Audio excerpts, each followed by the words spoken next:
Hey, welcome into the REVO Church podcast. I'm Jamie. I'm the host. And man, here's the deal. We're normally on the other side of the room. We usually have a couch and a chair, and it's a very relaxed, comforting setting. But here's the deal. I brought in the two. Well, if you know them, you see them, you know them. They are the Getter Duns.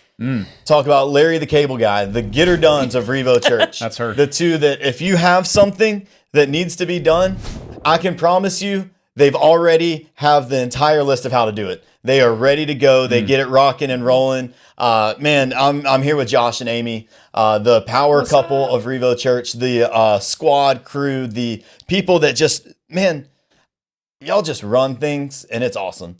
And so I don't know about that. How are y'all feeling? Man, good. Good, Yeah, Amy? good. I'm good. Excited to be here, Yes. out of your Absolutely. comfort zone. Yes, out of my comfort zone of my Way out of her comfort zone. Listen, Little it's gonna hole. be. This isn't the first time you've done this. it's not. So it's good. We've been here before. So if you clicked on the video, you already know. But we're gonna be talking about the topic of adoption today because here's what I know. I know that there's a lot of people out there, both people in our church and just people as a whole, that have contemplated adoption. Sure. They have went through foster care systems. They have been placed with kids. They have went through the process of attempting to adopt. They feel like God's calling them for any number of reasons. But I brought you guys on here because here's what I know. I know that A, you have went through the adoption process. Correct. correct. B, I know that you have helped other families go through the adoption process. Yes. And C, I know that you guys are very in tune with the heart of adoption, that it's a very big thing, a very important thing. And so I'm so excited that you guys are here. I'm excited that just like the people watching the video, we get to hear your story and hear the good and the bad. Right. And that throughout that process, we get to see, hey, is God calling us to it? So I want to just immediately pass it off to you guys and let you just start out by telling us your story. Just from the beginning, what sparked that desire or that calling? Like what was the reason you decided to start adopting? Man, that's a big question. Yeah. I think for us, Amy's always wanted to adopt, probably from when she was pretty young. And for me, I always loved kids. So it really goes back to a time when we were in Belize in 2008. And we were serving together at an orphanage. And on the trip, we just didn't spend a lot of time together. We were serving in the same place, but didn't like talk to each other or not. And we left that trip in 2008 and had separately like written notes to each other just to say, hey, I believe that God has called our family to adopt. And so we pursued that in Belize. We came back and tried to make connections with people in Belize and said, God's called us to adopt from Belize. That's what we thought. So we made some calls, and it was a hard no. It's a very hard no. Yeah, Belize didn't want at the time Americans to adopt their children. So that started a whole new thing. So as we were trying to have kids of our own, we were newly into our marriage, and we began the process of saying, all right, God, well, if it wasn't Belize, is it here? And so we began the process to do a private adoption in the United States. Okay, so before you guys jump into that story, Amy, Josh said that you had always kind of wanted to adopt, that was always something that was kind of on your heart even before the Belize. So tell us a little bit, like what was the reason you felt like that was something you wanted to do? As a kid, there's girls that grow up and are like, I want to birth all the babies of the world. That's my And sister. I never wanted to be that person. Yeah. And so I had never had that desire, but my mom is adopted, and God just put person after person after person that I knew in my sphere of people that were adopted. I had a roommate in college that was adopted. Wow. I had an ex-boyfriend that was adopted. And so like Plug your it ears, was, Josh. Yeah, ex-boyfriend. but like God just always was like, this is the next thing. Yeah. But from having all those experiences, I wanted to do adoption. I felt that we needed to do adoption differently. Okay. And so we wanted to be able to have an open adoption. Yeah. Where that means that we wanted to be able to have a relationship with the birth family. Okay, I know that's something. Growing up, I went to a public school, and so I knew a couple kids that were either foster care or actually full on adopted, and I know that was something, at least for some of them, that was a more rare thing. The ability to know your birth parents, and so I know that was something that was rare, and also I worked at a camp that was it was a very low income camp in Davie County, and that really gave me a heart for those kids, because there was a lot of kids in there that either were being raised by grandparents in a semi. It wasn't quite an adoption, but it was, a semi, like their grandparent was their full legal guardian, or they were just adopted, or we'd always have 1 or 2 weeks where some like foster homes would send their kids, and they would be completely scholarshiped, and sometimes that was the best week. And then other times that was like the week that you wanted to rip your hair out. And then you had to remember that God was there and with you. And so adoption's always been a really big thing on my heart too. Me and Casey have kind of teased the idea of maybe one day doing some foster care, or doing some kind of adoption. But so you said you guys got back home from Belize. Tried to adopt with the country, tried to adopt with the Belizeans. Yes, Belizeans. The Belizeans. And ultimately decided, okay, that's not working. So now walk us through the next step. You started the domestic adoption process. Yes. So we prayed about different agencies where at the time we were living in like the Research Triangle area. Yep. And just said, okay, God, it seems like this is the place. We wanted to be, like Amy said, have the ability to have an open adoption. Yeah. And we said, all right, this is going to be the agency that we think, and then go through this weird process of like a packet of information. So you fill out information about Amy, fill out information about me, like write your story. They come to your house, and then all these home studies, and then they give you this like it's a question of like, what are you open to? It's like, do you want a kid 0 to 2? Yeah. 5 to 7? What about sicknesses, or what about what if they were addicted to drugs or alcohol? And so the whole time when Amy and I entered into it, it was like, all right, palms up to the Lord. Be like, Lord, this is like all of this is your decision. And so we sought Him, sought what we thought maybe was going to be the best based on our discerning His Spirit, His presence. But like defaulted, all of it was like, all right, God, this is yours, and so we're going to trust you in it. Yeah. And so the agency that we worked with, we had to make these books, basically, that were like, look at us. We've never parented, but we have all the answers, and look at why we would be great parents. It's an old school photo album. This is it's like before the internet. Photo album, yeah. We're kind of old. And so that is what every single parent or every single person without kids believes, is that they have all the answers. Yeah. I have all the answers until he comes. And so so they show these different books to birth moms, and then they pick which family would be the best. So we met with this woman, her and her mom, and she said, we want you to be the parent of my child. Mm-hmm. Yeah, so one of the stipulations was for this particular agency was that one of the parents had to not work. Okay. And so Amy was teaching at the time. Yes. And during this time we were still trying to have our kids of our own, biological kids, and it just wasn't working out in what we thought was our timing. And so Amy was working at a school teaching, and she went in when the mom decided that she was going to choose us to be the family. Yep. Amy went in and quit. And she said, I'm on maternity leave. She said, I'm on maternity leave. Peace out. And I will not come back from it. And then, so that was a Monday. And then Tuesday we had small group at our house. Yep. Amy and I led a small group at the church we were going to at the time. And I got a call from the agency during small group, and I took it and I went outside on our front porch, and they said, the mom has changed her mind. She's, in North Carolina, it was called rescinding her consent. Yeah. Mm-hmm. And said that she's going to choose to keep the child. So walk us through that level of emotion, because I'm sure there was a range of emotions, right? Of all the legwork, the stress, trying to go to Belize, now the domestic, putting in all the effort, all the work. You fill out the packet. I have the plan. they consent, they agree. Yeah. It's Amy quits her job, and then This is literally the first week of school, mind you, too. yeah, It's wild. Gave drop my of a principal hat. heart- You're yeah, like, this the is what principal God had a is heart calling attack. us Correct. to. This is what we're doing. And then so walk us through some of those just emotions, how you a little bit of how that was handled. How did you handle that, Josh? Yeah, Amy and I are passionate people. Yeah. And so I remember when we got the call from the agency that they said, well, all right, you guys are the family. And so then it was a waiting time between when the mom said you guys are the family and when she had the baby. Yeah. And so it was all this preparation time.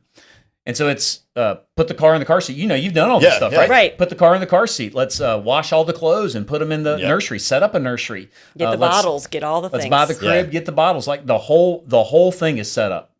It's a room in the house. Yeah. And so like it was excitement. Mhm. Like we're finally, after X number of years, we're finally going to be parents. Like this is like fulfilling a big calling that we feel in our lives. And then got the call on Tuesday, and it was like the rug got pulled out from under me. Yeah. Just absolute devastation. I walked into our small group, and they were having a discussion, and like I'm crying snot bubble tears. Like Yeah. I'm crying so hard, snot is coming out of my nose. Yeah. And they're like, "What's wrong?" And Amy thinks like it's like a death in the family or Yeah. something. And I tell everybody, and so it's like you could hear a record scratch at small group. They didn't know what to say. Everybody leaves. And I'm crying out to God. Like I am angry, mad, sad, crying out to God. I think what's really cool about that situation, not cool in like hey, I'm happy you went through that, because no one ever wishes to go through that. No. But I think you said something at the very end that I think was really cool, that you were able to cry out to God. Because I think that for a lot of people, and I'm even going to throw myself in that category. I've done this where something happens that's tragic. It's something that you're not prepared for, you're not ready for. And a lot of people feel like they can't run to God. Yeah. For whatever reason that may be. Like Christians feel like they can't run to God. Believers feel like they can't run to God. People far from God feel like God is punishing them. But the fact that you were able to talk to your small group, you had a community, but then you also were able to go to God with that. I mean, I think that's something that's super powerful for just anybody watching. If you're struggling with something, praying about it, and whether it's answered and pulled away, or whether it just never happens, I think just the fact that in those moments, like I've always heard it said, God's a big boy. Yeah. He can take your emotions. He can. But so now you have a really cool story, because I don't know if our listeners, all two of you, no, I'm just kidding. I don't know if Thanks, Mom and Dad. Yeah, appreciate it.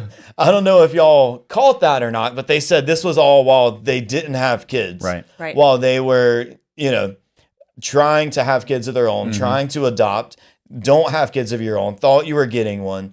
It gets the rug pulled out from under you. But then what y'all were telling me before is there's a really cool story that comes alongside that. So yeah, I mean, I was like, God, this was the plan. This was what we were supposed to do. Yeah. Like we did all the right things.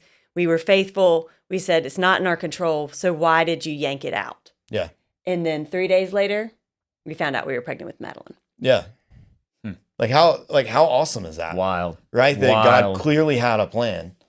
Even though like in that moment on a Tuesday, you're ready to throw hands with everyone and the wall. Yeah. I mean, yes. I was He trying was. to throw hands with God. Yeah. He was. Like it was me and him were dicey.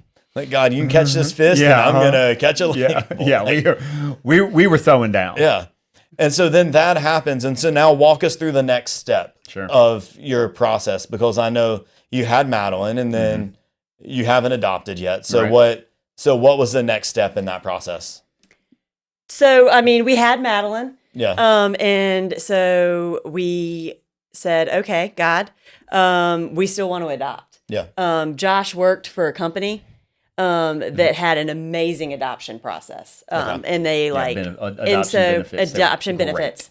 And we were like, okay, God, like the next step after having one child, like we see the need to have siblings. Yeah. And so we were going to go to Africa and adopt 2 kids that were siblings together. Okay. So, so then they fully had somebody. And then we got pregnant with Joseph right away. Yeah. Madeline was a big 10 months old. And so that plan obviously changed. Yep. 2 under 2. Solid. Yes. It's awesome. And so we got pregnant with Madeline. Joseph. And then Right after that, right we after moved to that, Belize. we moved to Belize. Like, we literally signed the papers to say that we were going to become missionaries 2 weeks before we had Joseph. Wow. And then we moved to Belize when he was almost 10 months old. Okay. So now, all right. If y'all are tracking with the timeline, It's wild, man. Our story's wild. attempted to adopt in Belize, Internationally, yep. Yes. got shut down. Yep. You then attempt to adopt domestically. Correct. Correct. Go through the entire process. The whole Yes. thing, all the Get way. selected. all the thing, Yeah, all the to money, the point where Amy's all quitting the her everything. job. Yes. Like, and I have to completely go selected. back and say, please give me my job back. Rug gets pulled out from under you. Yeah, devastated. It wasn't God's timing, clearly. Yeah, Yep. Then 3 days later, get pregnant with Madeline. correct. Still go through believing that you're called to Yeah, adopt. absolutely. Go through the process. Have the baby. Go through the process. Yeah. Learn what having one child looks like. Believing that God's calling you to adopt. Exactly. And then you start that process over. Again. Yeah, Get pregnant again. correct. Correct. And now you have a baby. Yeah. yes. Go to Belize as missionaries. Yeah. So during yeah. that time, it's like after we have Joseph or right around there, it's somebody. I meet somebody in Belize, and he tells me, he's like, "Hey man, you're wasting your life doing what you're doing right now." And he said, "You're called to do this full time."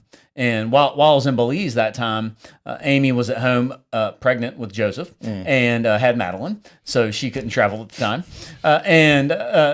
I came back and I said, "Hey Amy, like I think we're supposed to move to Belize." And she says, "It's wild, Josh. I've been praying this whole week, and I looked up Belize real estate." And so we hadn't talked the whole week. The whole week. And, Again. And so it's like, all right, well, let's figure it out. Like, clearly this is the Lord. If Yeah. he's This is telling the us Lord. to move, we're So moving. then, about 9 months later from there, 10 months later from there, we're moving to Belize. And now we're 2 kids, small, Yeah. and living as missionaries in the country that we tried to adopt from. That's, God's knitted on our hearts. And so then God's funny story is that we get pregnant as soon as we get to Belize. Yeah. Non-intentionally. And so we have a Belizean that we were, laid adopted a on, Belizean. laid on our heart those years ago that we were supposed to have a child from Belize. Well, Yeah. we didn't know that it was going to be that we It was birthed going a to be child. y'all's child Correct. from Correct. Belize. Yeah. Correct. But while we were living in Belize, we had many different people that became part of our family. Yeah. We had people that stayed with us throughout the years. And our kids just kind of learned that, like, we have, even if it means like we have extra floor space for an air mattress, Yep. that this is what God's called us to do. Yeah. And so that kind of led us into thinking through, okay, God, like how are you supposed to grow our family after this? Yeah, I think one thing I've heard you guys say many times that you strive to teach to your children, and to a greater extent everybody. Sure. But I've definitely heard y'all talk about this, that you want them to, know what God says and then do what God says. Yeah. Listen to God, do what Yeah. he says right away. And Listen so, and obey right away. yeah, I've heard y'all say that many times. So that's something that you're, really trying to implant at them from a young age. Like, we're in Belize, we have the space, we have a mattress. Somebody's coming and is going to sleep on this Yeah. mattress. Definitely. I think one of the things we learned in Belize, we had a friend of ours donate a playground. Yeah. And so we got this playground delivered to our house, and it was a big blessing. And we were we prayed over the playground that it would be a place that kids would come and play. And so now we looked at our house as, all right, this is a tool. This is something that's that God has given us into our hands that we're going to leverage for His kingdom and His glory. Yeah. And then that meant to our kids at a very young age, if we have space, like a literal bed in our house, then we can fill it with somebody. Okay. Right. If we have space at our table, then we can feed. If we know how to do homework and they don't, we can teach.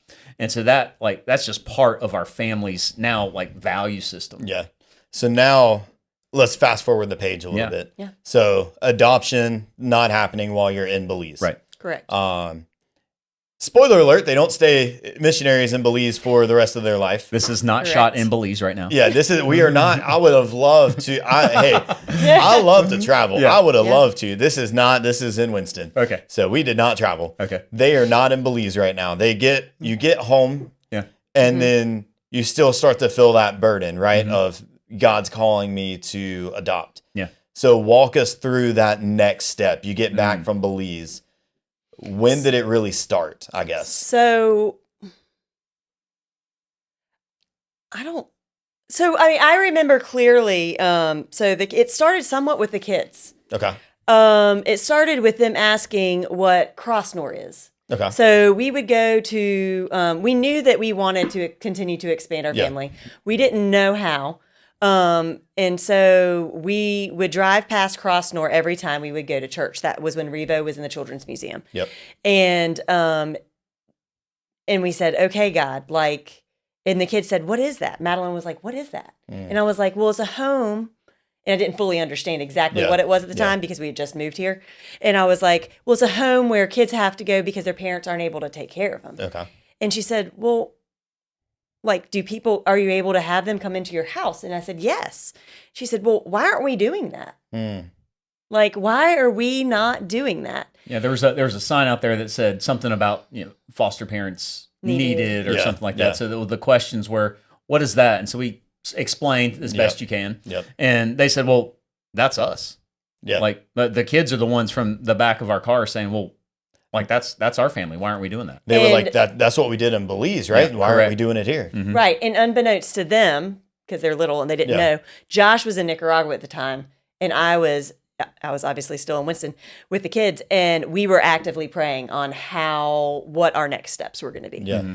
What were the next steps going to be and what would that look like? And literally God said, here you go. He just opened it up for you. Yeah. Yeah. So Madeline's talking about it. Joseph's talking about it. There's Elijah. He was 2. He was 2. He was babbling about it. Yeah. We're going to say.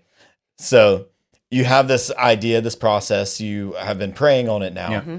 So then walk us through that next a little bit. Yeah. So like we didn't know anything about it, like Yeah. honestly. So then it was research phase. So what is foster care?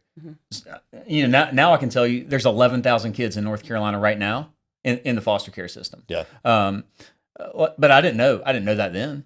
And so I began to research. We went meetings at Crossnor trying to learn about it. And then eventually we were like, okay, we have to be licensed. Okay. What does that mean? Well, we have to, go through classes What's and all the that process? stuff. Yeah. Right. And so we do all that, and it's a family decision. So we were going to classes twice a week for like 12 weeks, 8 weeks, something like that. It was a long period of time. And lining up babysitters for the kids and So telling the kids. our group was huge because they would come. We had them they came and were part of the process to be able for us to get licensed because they helped watch the kids.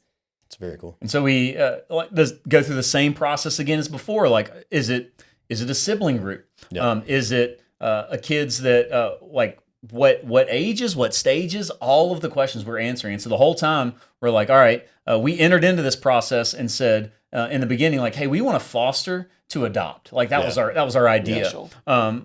We want to adopt. And then when we got into it, we're like, wait, man, there's something beautiful about God restoring and redeeming a relationship. That sounds like what He's done to me. Yeah. And so what if we just got to be part of the story of God restoring and redeeming a relationship between kids and their biological families? Like, and so now we're living open-handed again and be like, whatever you want to do, God, do it. Yeah. Going back to the whole, like, okay, if our goal was always to have a relationship with a parent or be able for them to know their family, then why am I going to try to put this in a box that I want? And so we went into the whole process. We had 9 calls. Yeah, so we get licensed. So this is what happens. You do all the things. You do a home study. You do classes, all that stuff. You got a little more experience now. Yes, we have a lot of home study experience. If anybody needs to know about it, a lot of people have studied our homes. And then what they were saying at the time was, hey, it's taken 6 months to get licensed for new foster families to get licensed, and our license was done in like 17 days, 18 days. 17 days. And so it got approved. So the second you are approved as a foster family, then your phone starts ringing. Yep. And then it's like, hey, we have 3 boys, ages 0, 1, and 7. Like, what do you think? And so it's always been our position that, like, for me, it's always to God, it's always a yes until it's a no. Yep. And so we just said yes. And so what it did, we did the whole thing again. We set up the rooms. Yep. I rearranged the rooms 9 times. Got the car seats in. Amy had, like, so many people were so generous to us with clothes. We had clothes for, like, how many sizes of kids? Yeah, like, lots. like, from boys 0 to 5 years old, girls 0 to 5 years old. And so every time we said yes to a placement call, Amy'd go upstairs and she'd bring down the right size stuff and change it all out. And then they'd call us back and be like, now's not the time. Actually, never mind. Right. So, Amy, tell me about, tell our crew how I was running when you stopped me in the middle of the street when we said yes to. So the 9th call, the 9th time that we got called, Josh was like, well, I'm done. Like, we have said yes all these times, and every time they'll call us back and say, just kidding. Yep.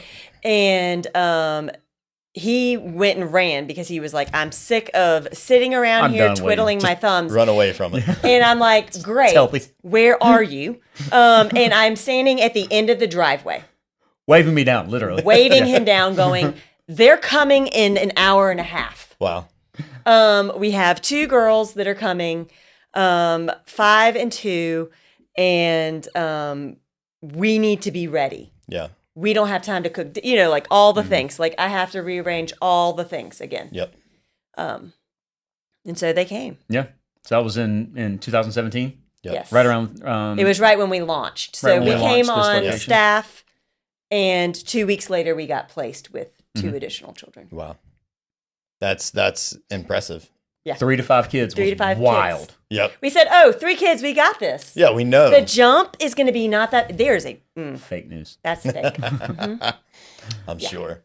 I'm currently doing the jump from 0 to 1. Yeah. So I can only imagine. That's a big what's jump more. too. That's a big jump. You got it. You're an expert. Do this. By the time this releases, I already know how to change a diaper. Absolutely. I have learned. But man, that's crazy. So now, just to finish off y'all's story, just walk us through that last little bit. Yeah. From 2017 to they were sisters, right? Yep. Mm-hmm. 2 sisters were placed. So now walk us through that last little step. Yeah. That was wild. So in 2017, when they moved into our house, and then we adopted Zulea in December of 2019. Yeah. And so for over 1,000 days, she was in foster care, placed with us. Yeah. And for 13 months of that, her sister lived with us as well. And then we had to make a very difficult decision, looking at our family and praying and seeking counsel from a lot of people. The Lord, that like, hey, her sister would be best served in a family that isn't ours. And man, it was gut wrenching. It's still like makes Amy cry all the time about it still. And so we made that decision. And part of like the foster care journey was, it was up and down. Yeah. We were going to court, and just to hear what was going on with the case, and we didn't know, is she gonna go back and live with their parents, or are they gonna stay with us? Like, are they gonna take her today? Yeah, and that was the literal statement. Yeah. The girls had visits often with their biological family, and so it was load them up in a van with Complete stranger. It was a stranger to us. I mean, works for DSS, and it was like, okay, go off on a visit, and I don't know what you did for 2.5 hours. Because in foster care, they're not allowed to tell you what actually happens during the visit. Okay. So that's a whole nother podcast. Yeah. That was a lot of trusting. that's the behind the scenes. Yeah. Footage. Yeah. That's a lot. What it was, and what we learned to do is just complete trust in God. Like, all right, God, you have these children. Yes. They are yours. They were yours before they were mine. They're going to be yours long after they're mine. Yep. So I'm going to trust you with them. I think that's very good. So as we're wrapping this up, I would love for you guys to do 2 things. I would love for, if there's somebody listening to this podcast that is currently thinking about maybe their next step is entering the foster care or the adoption field. If that's what they're thinking, man, first give them hey, here's some advice, or here's something that while we were on this long journey, here's what helped us. And then the second thing I'd love for you guys to do is just to share one thing that you feel like God's really taught you throughout this entire process. Okay.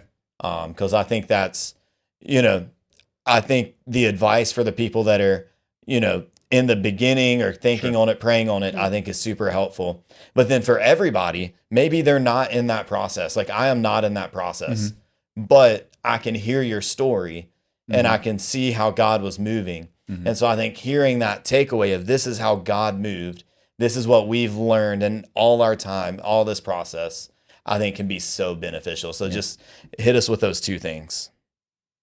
I mean, you want to go first? I think that, for us, it was the whole thing is just trusting God, his plan, that he had the timing down. He knew what our family was going to look like. He knew all the different pieces and how it was going to intertwine. And that just the choice to say, it's not our plan on how our family looks necessarily, but we want to be open to always to hear you, to hear him, and be able to say yes. Yeah. Even if it doesn't make sense, which it didn't for a lot, and just to be able to go, okay, God, this is what you wanted for our family. You prompted us to do this, so we're going to be obedient. Yeah. And we started the journey originally in 2008. Something like that. Yep. 2008, and then Zalea got adopted in 2019. Wow. And so the ability to just see, like, that was an 8-year stint of God showing up and saying, okay. I don't think you did that math right. 2008, 2019. That's more than 8 years. Yeah, that is. It's fine. I think it's 11. It's 11. It's 11 years. It's 11. All right. I wasn't gonna do the math. I was for sure gonna do that. It's okay. She was a math teacher. Hey. I think, man, for the people that are in the process right now, right, just praying about it, thinking about it, I'm a big believer that it's a yes until it's a no. Yeah.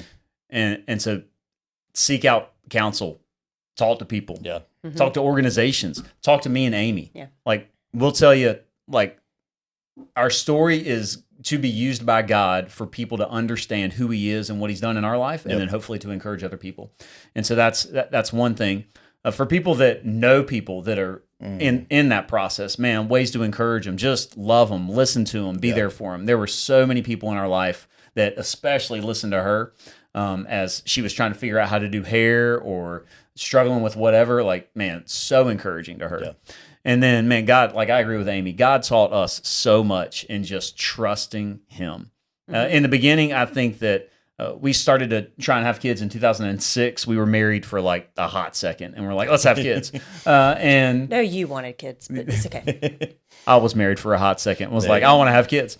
I think that we wanted God's kingdom to come, but it was really, I wanted my kingdom to come. Like, and so God was like, you got the right idea, Josh. It's just like, you just got a little bit of the wrong timing. So let me do some work in you. 11 years too early. Yeah, that's fine. 12 years too early. Yeah. So I think that was that was a big part of it. And now when I see the faithfulness of God over a long period of time, and so when I reflect on some of that stuff, it helps fuel my faith for the future. Yeah. And I mean, I think that one thing is that adoption is not God's plan, but God's plan is for us to love who he puts in front of us. Correct. Yeah. And so, we always tell Zalea that, like, this isn't the ideal plan, but like, this is the way that God orchestrated your story. And so we don't know why this is exactly how it got orchestrated, but we just need to be obedient with the story at which he gave us. That's beautiful. That's powerful there. Well, guys, I'm so I'm grateful that you were willing to come on and talk about your story. To be a little vulnerable, to be a little open. And so if you're listening to this, and I know that what they shared was maybe 6 inches deep of the entirety of their story. Right. I know that a lot of the details were just grazed over. I know a lot of the tears were just grazed over. The pain, the agony, the excitement, the joy, in all situations, relying on God was just the surface. And so here's my challenge: if you're watching this video and you are thinking about maybe adoption's their next step, maybe foster care is their next step, I highly would encourage you to reach out to Josh, to reach out to Amy, and hear their story. Let them share with you the good, the bad, the ugly, the beautiful, and how in every situation God was there and moving and working. And I know that, whether you're thinking about adopting, whether you are just a fly on the wall for an awesome conversation, I believe that, man, you can take something out of that. If nothing else, you can take out that how kind was God, that in every situation he showed up. Yeah. In every moment and in every place he showed up. So thank you so much for joining us, for being here. This has been the REVO Church podcast. I hope that throughout this podcast, throughout this episode, that it blessed you, that it encouraged you, and we'll see you at the next one. Peace.